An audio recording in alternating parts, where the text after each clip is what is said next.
travel through grief. Welcome to this bonus episode of Travel Through Grief. I'm your host, Ellen Beckemeyer. Today is National Cheer Up the Lonely Day. I have to admit, when I first heard the name, I wasn't sure how I felt about it. Cheer up! That can sound a little too simple, can't it? As if loneliness is just a mood we can snap out of. As if all someone needs is a smile or a funny joke and suddenly everything is better. If you've ever experienced grief, you know it doesn't work that way. You also know loneliness doesn't work that way. But the more I sat with today's theme, the more I realized this day isn't really about cheering someone up. It's about showing up. It's about noticing. It's about reminding another human being that they matter. And sometimes that's the beginning of everything. One of the greatest surprises grief has taught me is that loneliness and being alone, they are not the same thing, y'all. I've had beautiful afternoons completely by myself, driving through the countryside, sitting by the ocean, wandering through a museum, or watching a sunset where I felt deeply connected to the world around me. And then I've had moments, standing in a crowded room, surrounded by conversations and laughter, but I felt completely invisible. Loneliness isn't measured by how many people are around us. It's measured by how connected we feel to another heart. After loss, loneliness often arrives quietly. It doesn't usually announce itself with drama. It slips into those ordinary moments. It's making dinner for one when you've always cooked for two. It's hearing exciting news and realizing there's no one to call. It's walking through the grocery store and automatically reaching for something your loved one enjoyed before remembering they won't be there. It's sitting in church and seeing families fill entire pews while yours has become smaller. It's hearing everyone make plans for the weekend when yours feels wide open. Those moments, they don't seem overwhelming by themselves. But grief, it is cumulative. One moment joins another. One quiet evening becomes another quiet evening. And a holiday, it just becomes another. One birthday passes or an anniversary arrives, and before long, loneliness has quietly unpacked its suitcase and settled into the corner of your life without you even realizing it. The truth is, we are living in one of the most connected times in human history. Yet many people, they've never felt more disconnected. Yes, we can instantly send messages around the world. We can even see what our friends are having for dinner.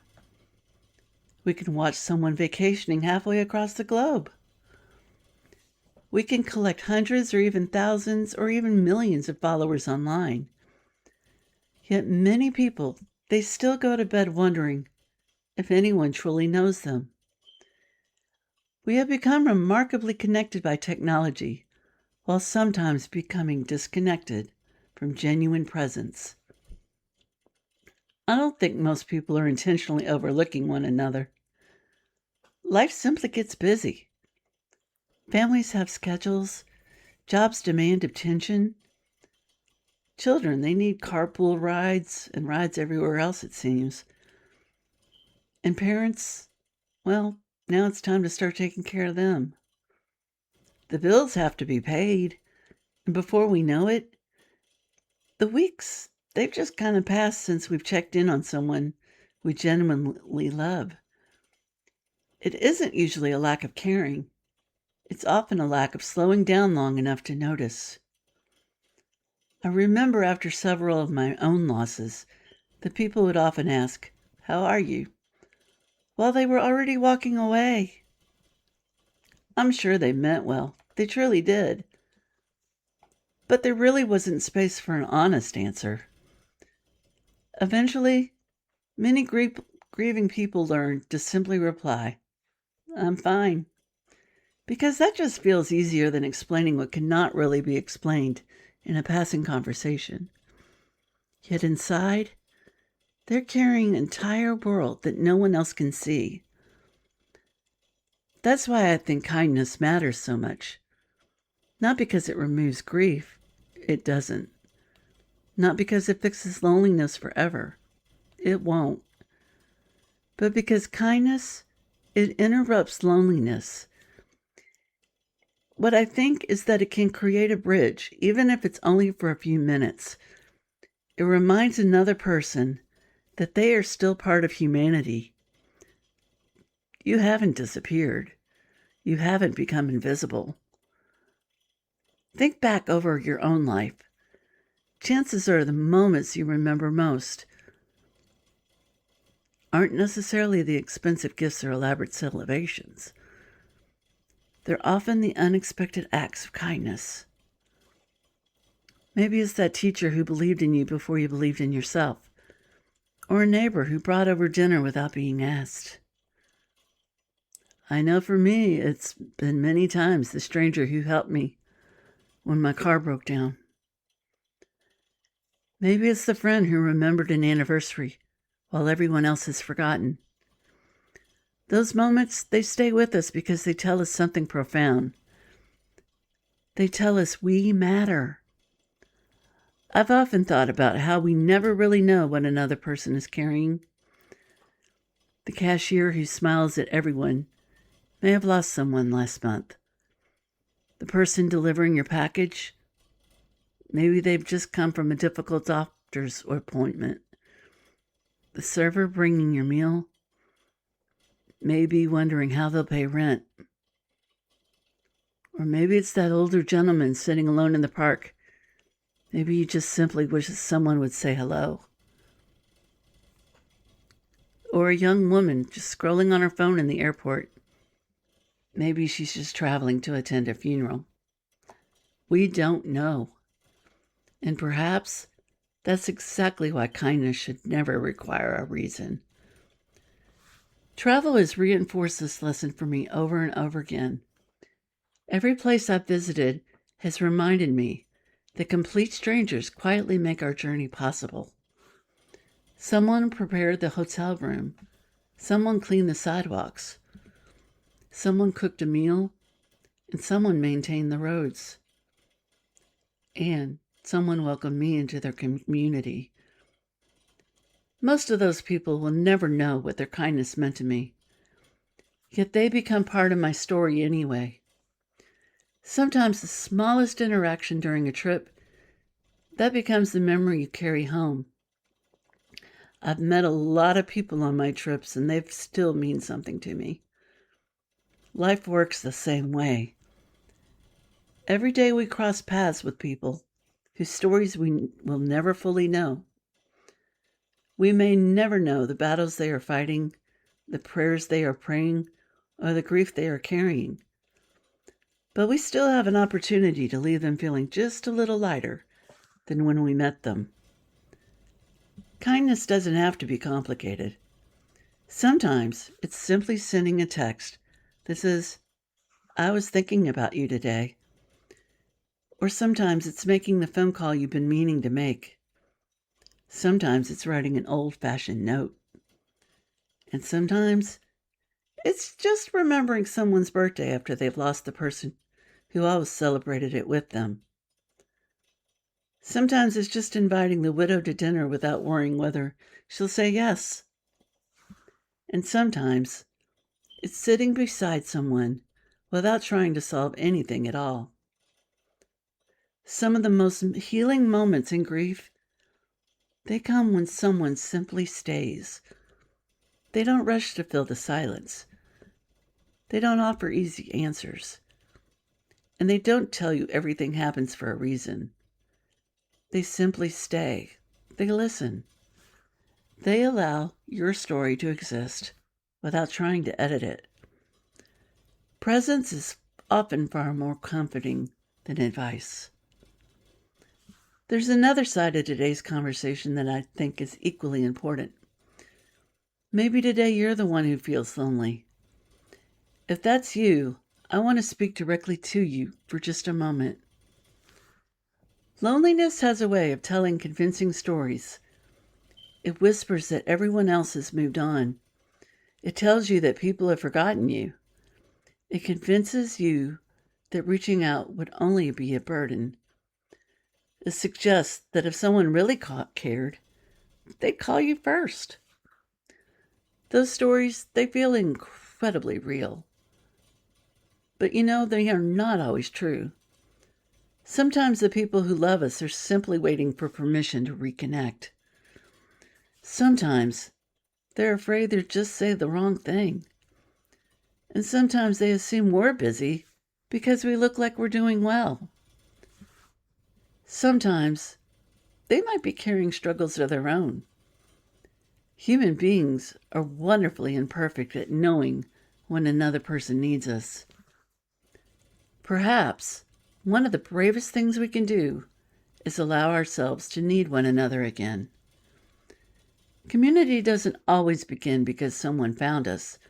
Sometimes it begins because we found the courage to knock on someone else's door. One of the beautiful truths I've discovered by doing Travel Through Grief is that healing almost never happens in isolation. Reflection is very personal, and growth is too. But healing, it is strengthened by connection. We need people. We need the stories. We need the reminders that someone else has walked through darkness and discovered the light again. I often think about all the people who have quietly encouraged me along my own journey. Many of them probably have no idea the impact they've had. The conversations, the smiles, encouraging emails, maybe a thoughtful comment, definitely a shared memory.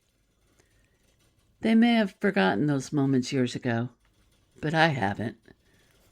That's the remarkable thing about kindness.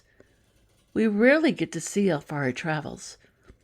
A simple act today, that may become someone else's reason to keep believing tomorrow. Imagine if every person listening decided to brighten just one person's day before going to bed tonight. Not in a grand or dramatic way, just one simple gesture, a text, a phone call, a handwritten note, an invitation, a smile, just one genuine conversation. Thousands of small acts of kindness have always changed the world far more than a handful of grand gestures. As we close today, I'd like to leave you with 2 reflection questions. First, who made you feel seen during one of the loneliest seasons of your life? I want you to take a moment to picture them. Maybe they never even realized the difference they made. And second, who in your own life might need that same gift today? Not next week, not someday, but today. Because we never know what chapter someone else is living through.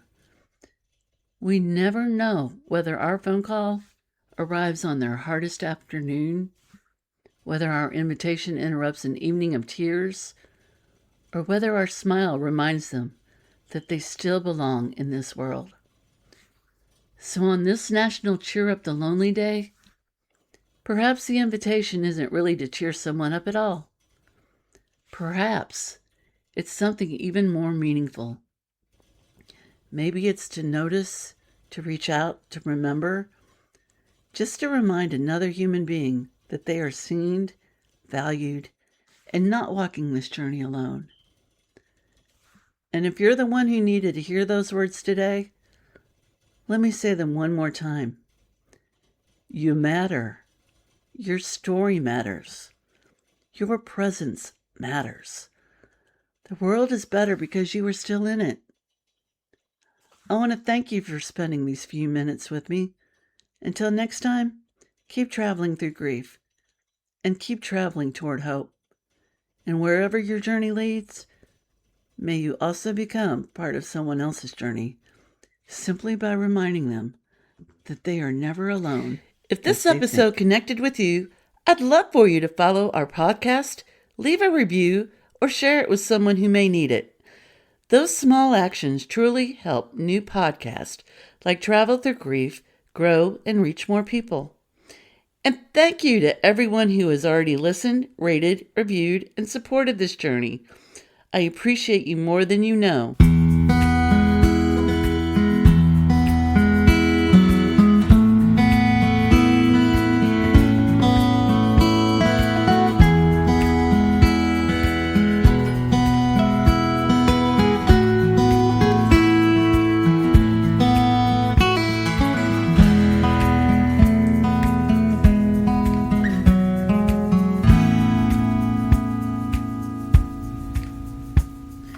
Until next time, keep finding your way forward.